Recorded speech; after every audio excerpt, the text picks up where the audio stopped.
Remember Clavicular, the decomposing influencer I talked about recently? The one who has thousands of young men looking up to him for some reason, even though he's admitted that he can't produce testosterone anymore because he's been abusing it for so long, that he takes dangerous substances to try and stay thin, and that he even made himself infertile from the extreme things he's done to looks max. Well, probably unsurprisingly, and somewhat sadly really, in the 2 months since I released that video, he's been involved in a string of controversies which might just signal the end of his time as an influencer. There have been temper tantrums in interviews, an investigation for shooting at wildlife, and even multiple arrests. So much has gone on. So today I want to talk about his recent controversies because I think they illustrate just how far this whole looks maxing thing has strayed from what it started out as. And because I think his recent issues should make it obvious to everyone why Clavicular isn't somebody to look up to and why following his example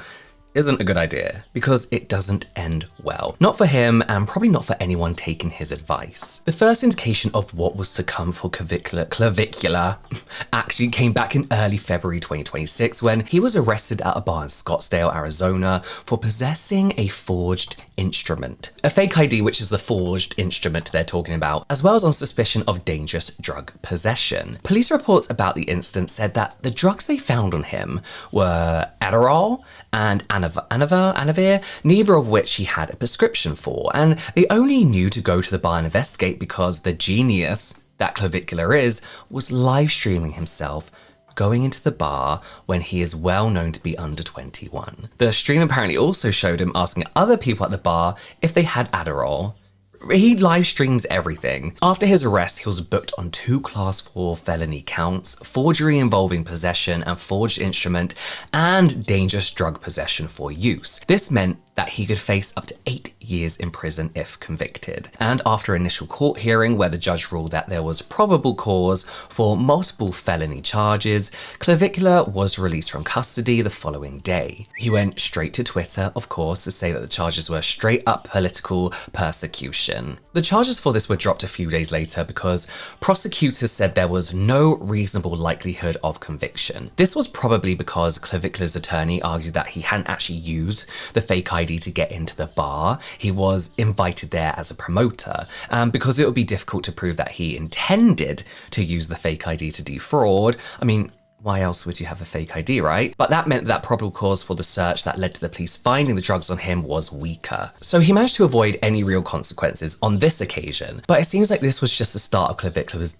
I can't pronounce his name today, Clavicular's downward spiral anyway. And things have gotten so bad right now that some people have started to wonder if he's completely losing control. Next up is probably the most bizarre incident we're talking about today, and a string of words I never thought I'd say for some reason. In March of 2026, Clavicular was investigated by the Florida Fish and Wildlife Conservation Commission, or FWC, for shooting an alligator in the Florida Everglades. What a dick. Apparently on March 26, 2026, Clavicular and some of his friends were live streaming in the Everglades. At some point while riding around on an airboat, they came across an alligator that appeared to already be dead. Clavicular asked his friend if it's dead, then they said they should just make sure. First, his friend fires one bullet into the alligator, which did seem like it was already dead at the time. Then Clavicular pulls out his own gun and starts shooting at it as well, because they're fucking idiots. Reports state that between them, they shot the alligator at least 25 times. On the same stream, they also apparently shot at the drone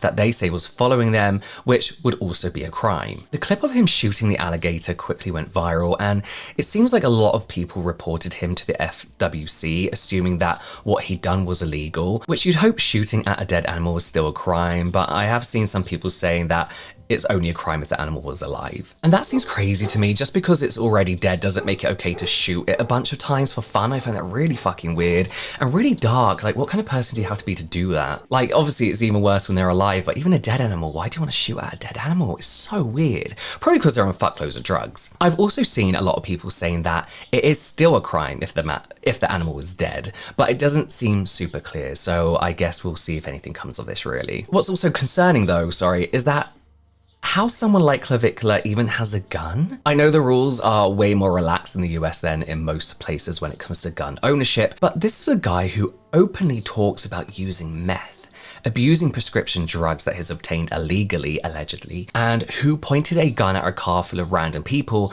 that he claimed were stream snipers. He regularly talks about using drugs to help him relax in social situations, especially when he's live streaming. It seems like he's almost always on something when he's streaming, and he's always streaming. This is not a man who should have access to firearms.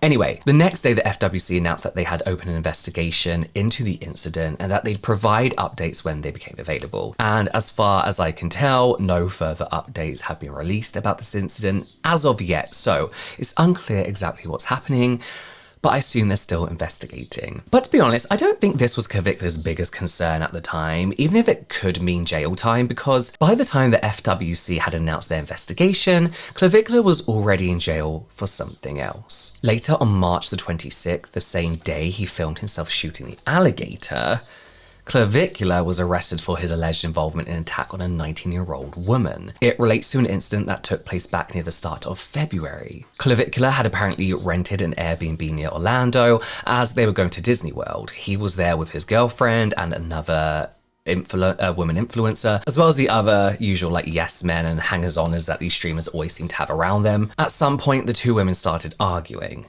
and while Clavicular sat laughing in the background, some of his followers have said that they think he invited the other women there to deliberately cause some kind of confrontation for views. So I guess he would be laughing about it, right, if that was the initial setup. Then after his girlfriend tried to kick the other girl out, Clavicular started getting right up close to the girl, telling her to get out, even appearing to push her at one point. The other woman refused to leave, continuing to argue with Clavicular's girlfriend instead. Then they started fighting, pulling each other's hair, as well as pushing and punching each other. Clavicular can be heard saying, "Beat her ass, beat this bitch ass, yeah, beat her up," presumably talking to his girlfriend. At one point, his security seems to move over to try and break up the fight, but Clavicular appears to gesture for him not to. This is just speculation, but that's what it looks like. Then he appears to gesture towards the cameraman to come closer for a better shot. And eventually he even inserted himself into the fight, grabbing the other woman's arms, presumably to pull them apart, but he keeps holding her arms back so she can't defend herself while his girlfriend keeps hitting her.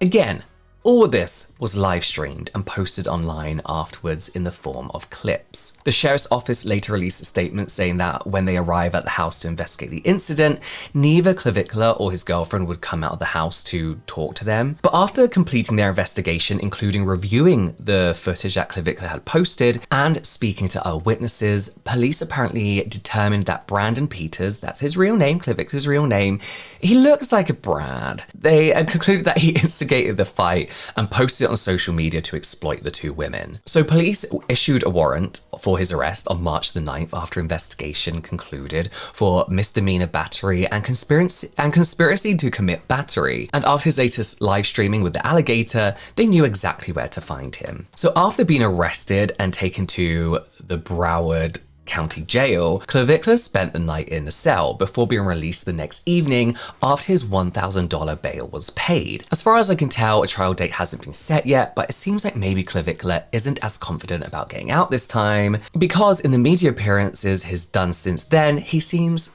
to be a little high-strung. Probably the most famous example of this is his recent appearance on 60 Minutes Australia, where he threw a tantrum because he didn't like the interviewer's fairly, honestly, quite basic and reasonable questions. Then he tried to insult the interviewer and failed, and then he walked out of the interview because he'd embarrassed himself. Probably pissed himself a little bit too, probably did a little pissy shit. The interview was filmed shortly before it aired on April the 12th, so after his latest arrest and while he's still out on bail. The whole thing was kind of strange, to be honest. The end might be the most bizarre part, but right from the start he seemed on one hand like he was about to cry, and on the other hand like just a robot that was just learning how to speak for himself for the first time. It was so strange that many have speculated that he was once again under the influence of some kind of substance. I mean, who really knows what at this point? It could be anything he's experimenting right with to looks max. The whole interview was an absolute train wreck for Clavicular, really. It was clear that the interviewer thought everything Clavicular was saying was a load of rubbish, and Clavicular completely failed to give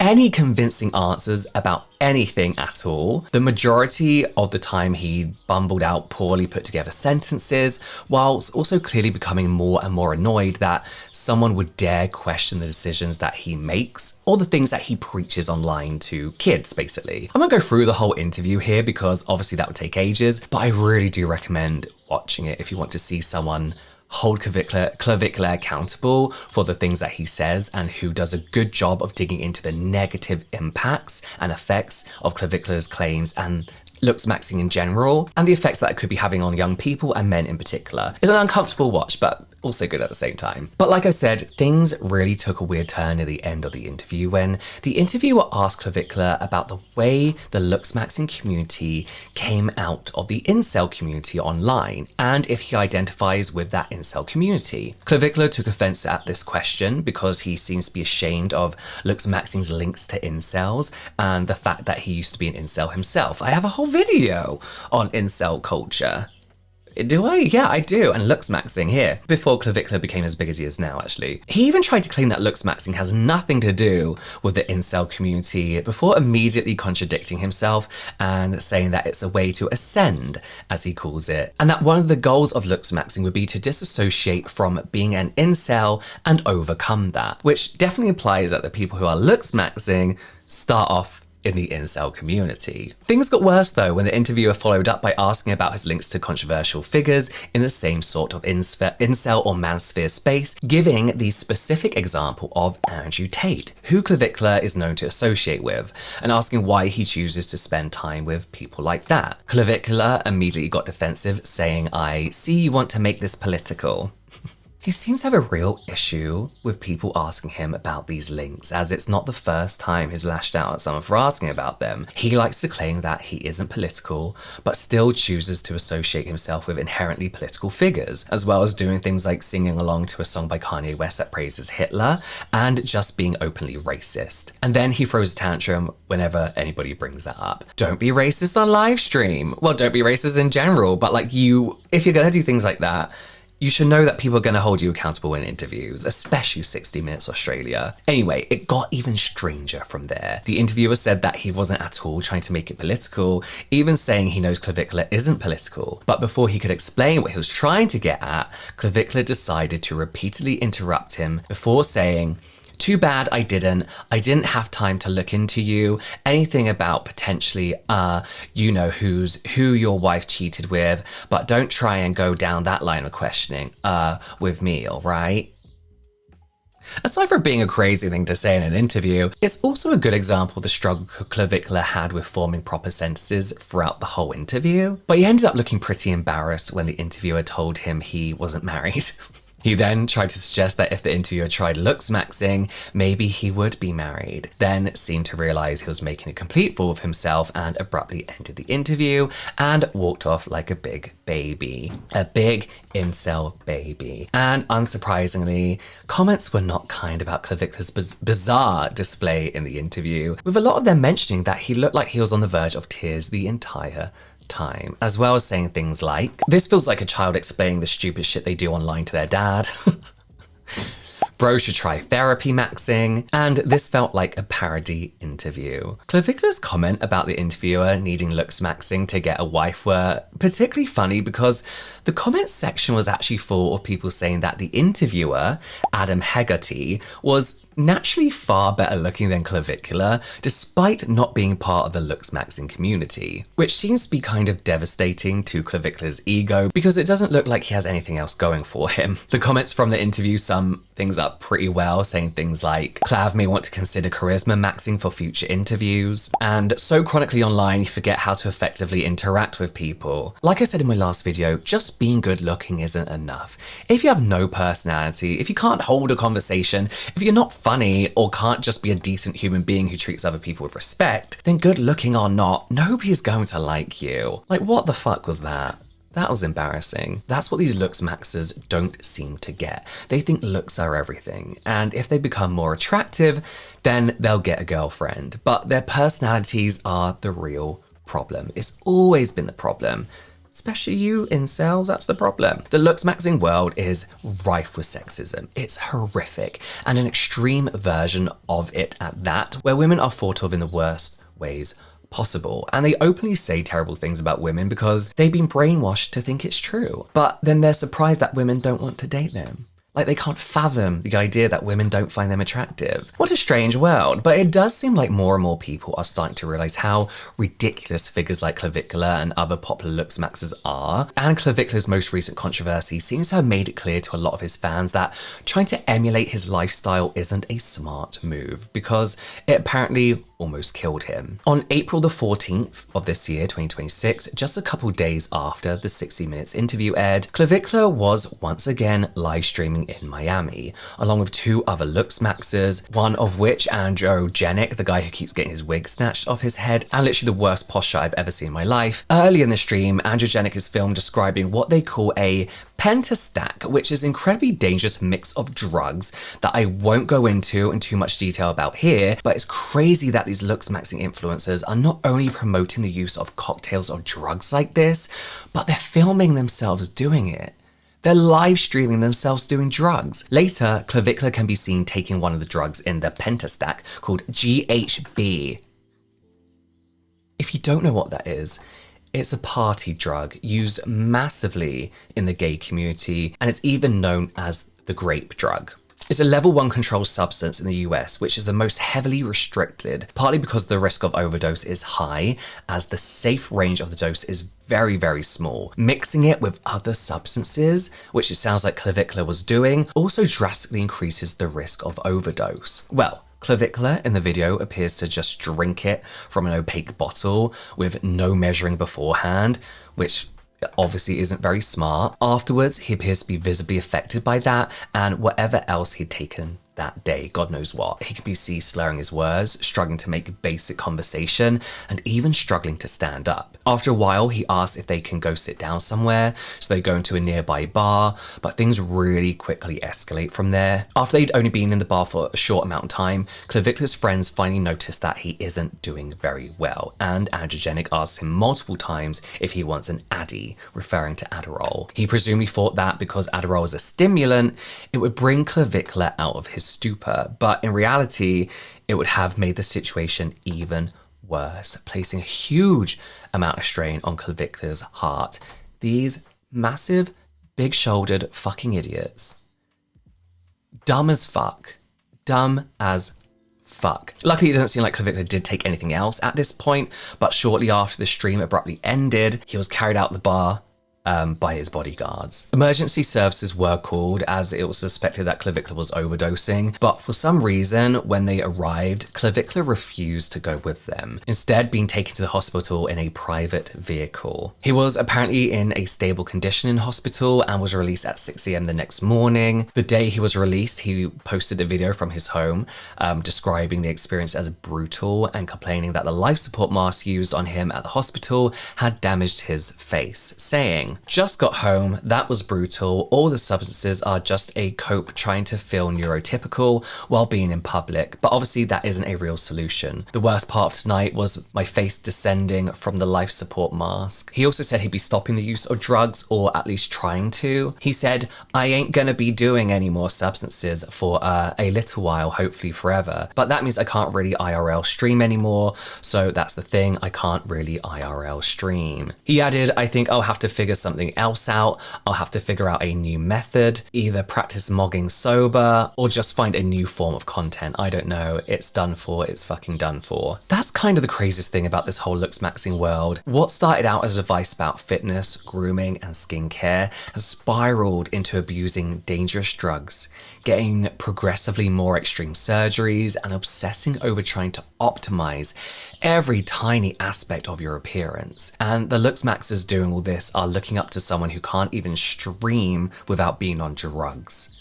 That's crazy. And even the people around Clavicular are starting to give up on him. Shortly after he got home from hospital, his publicist, Mitchell Jackson, threatened to drop Clavicular as a client unless he checked himself into treatment. His publicist said in a statement, "He's an addict. I don't think he identifies that way, but I believe he is an addict. If he wants to get better, I'm happy to spend as much time as I need to get him the help he needs. I'm doing this as a plea for his health. There is a world of adults begging Braden to take this seriously." Oh, I thought his name was Brandon. Oops. And it sounds like his publicist has quit since then, because despite the ultimatum and despite everything he said after the alleged overdose, Clavicular hasn't checked himself into rehab. He even attended the opening of a new bar in Miami the night he got out of hospital and has continued live streaming since then. But he is running out of platforms to host his streams. A few days after the overdose, Clavicular was banned on YouTube for violating community guidelines, presumably because of the drugs, and 2 of his channels on the platform were removed. That's not even the first time he's been banned on the platform, having previously had his original channel terminated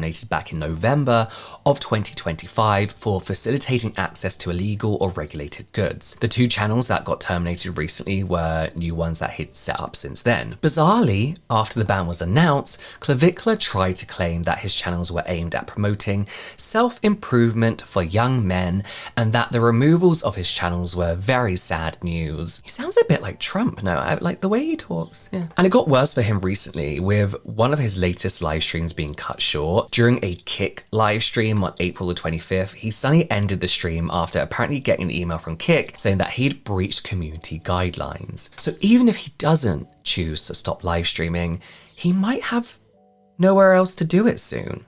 Every platform's going to ban him. Hopefully this all means Clavicular's time in the spotlight is coming to an end. Whether he actually stops of his own accord for his health because he ends up in jail, or because no platform wants him anymore, his 15 minutes of fame coming to an end honestly can really only be a good thing. I think we see this with influencers who go very quickly and suddenly viral overnight. They get very, very popular. They are everywhere for a couple of years or a year. They self-destruct and then disappear. The messages he's been spouting, the way he's been promoting the use of dangerous drugs and pushing an extremely misogynistic view of women is undoubtedly harming the way thousands of young men think about their self-worth, causing who knows what damage to their bodies and having an incredibly negative effect on how they view women. This isn't a man that should be a boy, I should say, that should be a role model to anyone. And even though he's also destroying his own health and seemingly causing his life to fall apart, it's hard to have much sympathy for him, I'll be honest. Partly because of the damage he's doing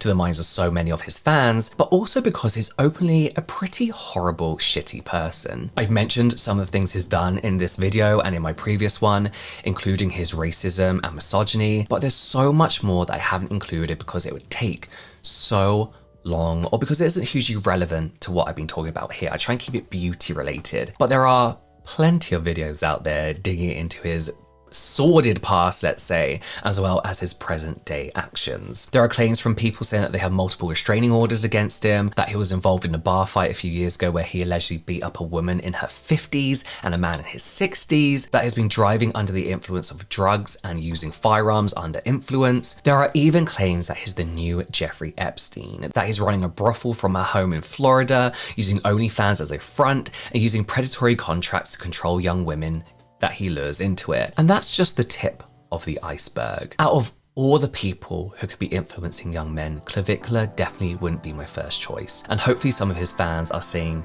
his recent behavior and finally starting to realize that he isn't the role model they thought he was, because following his example is only ever going to end badly.